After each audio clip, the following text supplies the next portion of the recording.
வணக்கம்.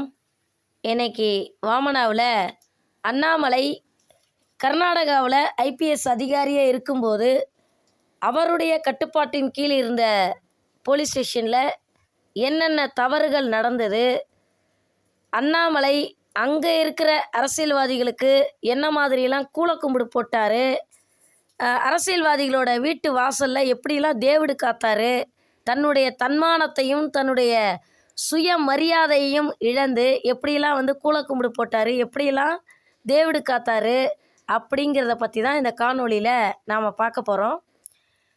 நேற்று அண்ணாமலை மதுரையில் கலெக்டர் சங்கீதாவை முட்டாள் மாதிரி பேசுகிறாங்க கலெக்டரு அப்படின்னு சொல்லிட்டு ரொம்ப அநாகரிகமாக ஒரு பெண் மாவட்ட ஆட்சியரை விமர்சனம் பண்ணியிருக்காப்புல. இதுக்கு தனிப்பட்ட முறையில் வன்மையான கண்டனத்தை தெரிவிக்கிறேன். அந்த அம்மா தான் உட்கார்ந்து இருந்த சேர்லேருந்து எந்திரிச்சு வேறு சேரில் ஒரு செகண்டில் மாறி உட்காந்துட்டாங்க. அது ஒரு பெரிய விஷயமே கிடையாது. கிட்டத்தட்ட 3 நாளாக பிஜேபி ஊடகங்கள், குறிப்பாக அண்ணாமலை மாவட்ட ஆட்சியர் சங்கீதா வச்சு அரசியல் பண்ணிகிட்ருக்காப்புல. இது சரி கிடையாது.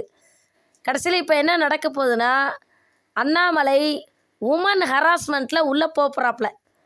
அந்த அம்மாவுக்கு பயங்கரமாக மென்டல் டார்ச்சர் கொடுத்துட்ருக்கீங்க அண்ணாமலை, இது சரி கிடையாது. சரி, நான் இப்போ விஷயத்துக்கு வர்றேன். அண்ணா பல்கலைக்கழக மாணவி பாலியல் ரீதியாக பலாத்காரம் செய்யப்பட்டப்ப அண்ணாமலை தன்னோட உடம்புல சாட்டையை வச்சு தன்னைத்தானே அடிச்சுக்கிட்டாப்புல. அதுக்கான உண்மையான காரணம் யாருக்குமே தெரியாது. நான் சொல்கிறேன் பாருங்கள். இவர் கர்நாடகாவில் உடுப்பியில்னு நினைக்கிறேன், அநேகமாக உடுப்பின்னு தான் நினைக்கிறேன். உடுப்பியில் காவல்துறை அதிகாரியாக இருக்கும்போது ஒரு பெண் குழந்தை அந்த பகுதியில் சரியான போக்குவரத்து வசதி இல்லாதனால ரொம்ப தூரம் போயிட்டு கம்ப்யூட்டர் கிளாஸ் படிக்கிறதுக்காக போயிருக்கு. அப்போ அந்த பெண் குழந்தை சாயந்தரம் 6 மணி ஆகியும் வீடு திரும்பல. கடைசியில் என்ன நடந்திருக்கு அப்படின்னா, அந்த பெண் குழந்தைய பாலியல் ரீதியாக பலாத்காரம் பண்ணி அந்த பெண் குழந்தைய கொலை பண்ணிட்டாங்க. அதுக்காக அண்ணாமலை அந்த பெண் குழந்தையோட அப்பா அம்மா கிட்ட மன்னிப்பு கேட்டதாகவும், அங்கே மிகப்பெரிய ஒரு கலவரம் ஏற்பட்டதாகவும் அண்ணாமலை தானே வாக்குமூலம் கொடுத்துருக்காப்புல. அதை மனசில் வச்சு தான் அண்ணாமலை தன்னைத்தானே சாட்டையால் அடிச்சுக்கிட்டாரு அப்படிங்கிற உண்மையை தயவு செய்து நீங்கள் எல்லாரும் புரிஞ்சுக்கணும். புரியுதா? திருப்பியும் சொல்கிறேன். அண்ணா பல்கலைக்கழக மாணவியினுடைய பாலியல் பலாத்காரத்துக்காக அண்ணாமலை தன்னைத்தானே சாட்டையில் அடிச்சிக்கலை. எல்லாரும் யோசிச்சில்ல, இவர் ஏன் தன்னைத்தானே அடிச்சுக்கிறாரு லூஸு மாதிரி அப்படிலாம் நாமெல்லாம் யோசித்தோம் இல்லையா? அதுக்கான உண்மையான காரணம் என்னென்னா, இவர் உடுப்பியில் இருக்கும்போது ஒரு பெண் குழந்தை பாலியல் ரீதியாக, அதுவும் இவருடைய கட்டுப்பாட்டில் இருந்த இடம்தான் அந்த உடுப்பி. இவருடைய கட்டுப்பாட்டின் கீழ் இருந்த அந்த உடுப்பியில் ஒரு பெண் குழந்தை பாலியல் ரீதியாக பலாத்காரம் செய்யப்பட்டு கொலை செய்யப்பட்டு இறந்ததுனால அந்த பெண் குழந்தைய பாதுகாக்க முடியாததுனால தன்னைத்தானே சாட்டையால் அடிச்சுக்கிட்டாரு. சரி, இப்போ அடுத்த விஷயத்துக்கு வருவோம். இவர் எப்படியெல்லாம் அரசியல்வாதிகளுக்கு கூலக்கும்பிடு போட்டிருக்காரு அப்படின்னு சொல்லி பார்த்தீங்கன்னா, குமாரசாமி தன்னோட சேரில் உட்காந்துருக்காரு. இவர் அப்படியே நின்றுக்கிட்டு குனிஞ்சி குமாரசாமி கிட்ட கை கொடுக்குறாரு. குமாரசாமி இவரை ஒரு சல்லி பைசா கூட மதிக்கவே இல்லை. ஒரு பேட்டியில் குமாரசாமி சொல்கிறாரு, அண்ணாமலையோட செயல்பாடு எனக்கு பிடிக்கல. 4 ஐபிஎஸ் ஆஃபீஸர்ஸ் நாங்கள் ட்ரான்ஸ்ஃபர் பண்ணோம். அதில் அண்ணாமலையும் நாங்கள் ட்ரான்ஸ்ஃபர் பண்ணியிருக்கோம் அப்படின்னு சொல்லிட்டு அவர் பேட்டி கொடுத்துருக்காரு. நான் அண்ணாமலையோட செயல்பாடு மேலே ரொம்ப அப்செட் ஆகிருக்கேன் அப்படின்னு அவர் பேட்டி கொடுத்துருக்கிறாரு. இது கர்நாடக ஊடகத்திலேருந்து நான் எடுத்து ஒரு சாட்சியாக வச்சுருக்கிறேன். அதே போல் காங்கிரஸில் டி. சிவகுமார் எடுத்துக்கிட்டிங்கன்னா, டி. சிவகுமார், அப்புறம் தமிழ்நாட்டில் பார்த்திங்கன்னா ஜோதிமணி, இவங்களாம் அண்ணாமலை கடுமையாக விமர்சனம் பண்ணுவாங்க. எதுக்காக அப்படின்னு சொல்லி கேட்டிங்கன்னா, அண்ணாமலை அங்கே காவல்துறை அதிகாரியாக இருக்கும்போது தேர்தல் நேரத்தில் காங்கிரஸ் எம்எல்ஏக்களை கடத்தி கொண்டு போயிட்டு பிஜேபிக்கு ஆதரவாக செயல்பட்டார் அப்படின்னு சொல்லிட்டு டி. சிவகுமார், ஜோதிமணிலாம் அண்ணாமலையை கடுமையாக விமர்சனம் பண்ணியிருக்கிறாங்க. அதுக்கு பரிசாக தான் இவருக்கு ராஜினாமா பண்ணதும் எடுத்த எடுப்புலையே இவருக்கு மாநில தலைவராக எப்படி பிஜேபியில் போஸ்டிங் கிடச்சிதுன்னா, அங்கே கர்நாடகாவில் இவர் அங்கே இருக்கக்கூடிய கர்நாடக பிஜேபி அரசியல் தலைவர்களுக்கு பயங்கரமாக எடுபிடி வேலையெல்லாம் பார்த்ததோட பரிசாக தான் இவருக்கு தமிழ்நாட்டில் எடுத்த எடுப்புலையே மாநில தலைவராக பொறுப்பு கொடுத்துருக்குறாங்க. அதே போல் தெற்கு தொகுதின்னு நினைக்கிறேன், பெங்களூர் தெற்கு தொகுதி. இந்த பெங்களூர் தெற்கு தொகுதியில் 2018 அப்போதைய எம்பியாக இருந்த அனந்தகுமார் அப்படிங்கிற ஒரு எம்பி வந்து இறந்து போயிட்டார். அண்ணாமலை என்ன பண்ணுறாப்புலன்னா, அனந்தகுமாரோட பாடி எடுக்கப்படுற வரைக்கும் அனந்தகுமாரோட வீட்டு வாசலில் கதவு கிட்ட தேவடு காத்துட்டு நிற்கிறாரு. முழுக்க முழுக்க அந்த டெட் பாடி எடுக்கிற வரைக்கும் இங்கே அங்கேயே அலைஞ்சிக்கிட்டு அங்கேயே வாசலே நின்றுட்டு இருந்தாப்புல.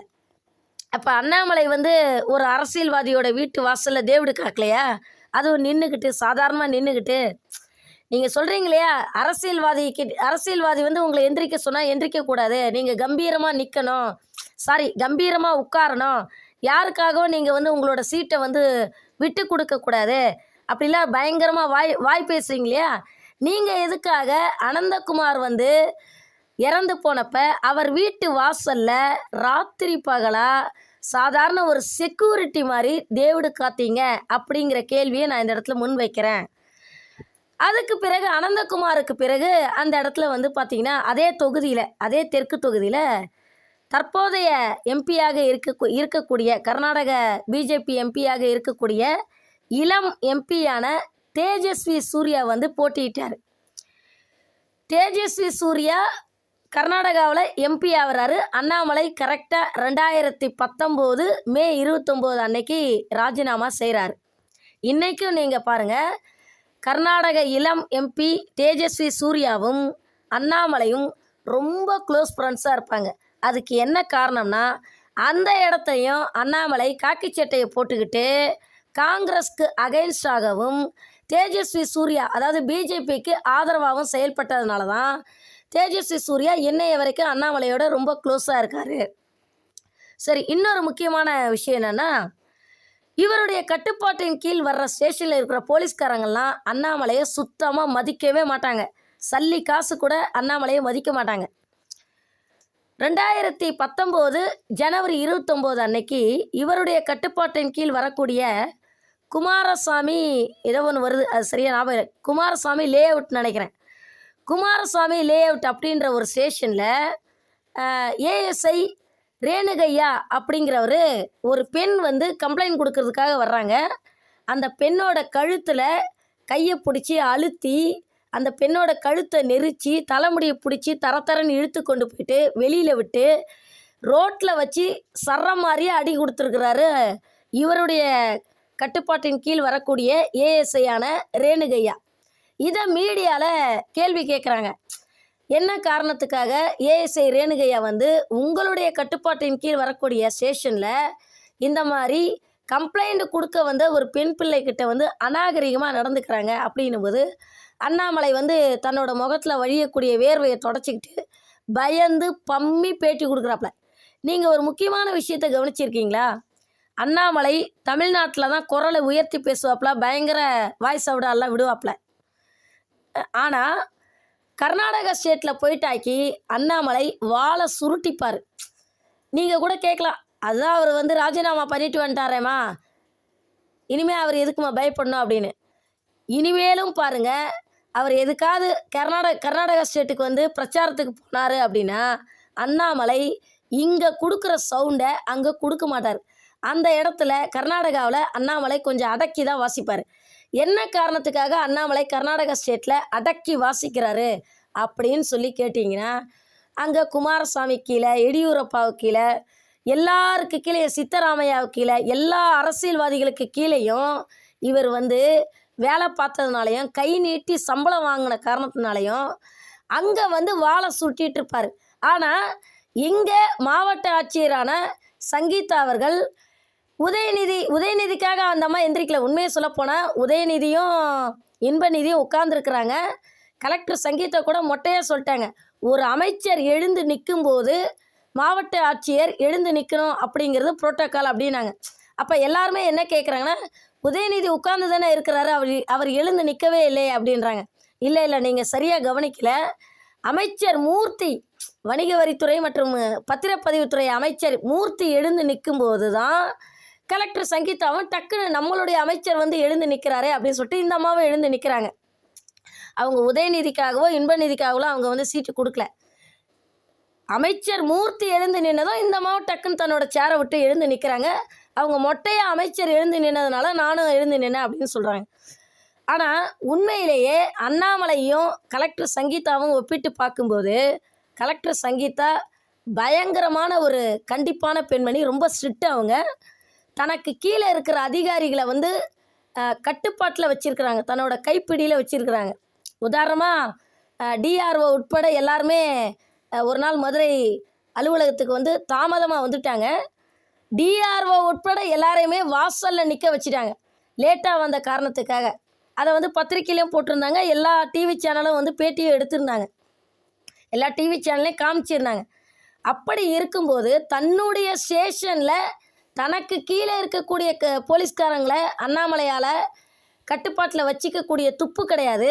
அண்ணாமலைக்கு கலெக்டர் சங்கீதாவை விமர்சிக்கிறதுக்கும் கேள்வி கேட்குறதுக்கும் அநாகரிகமாக பேசுகிறதுக்கும் எந்த விதத்துலையாவது தகுதி இருக்கா அப்படிங்கிற ஒரு கேள்வியை கேட்டு இதுக்கு மேலேயும் அண்ணாமலை கலெக்டர் சங்கீதாவை தொடர்ந்து வந்து மென்டல் டார்ச்சர் கொடுக்குற மாதிரி பேசிகிட்டு இருந்தா அண்ணாமலை உமன் ஹராஸ்மெண்ட்டில் உள்ளே போய் கம்பி என்ன போகிறாரு அப்படின்னு சொல்லிட்டு இந்த காணொலியை முடிச்சுக்கிறேன். நன்றி, வணக்கம்.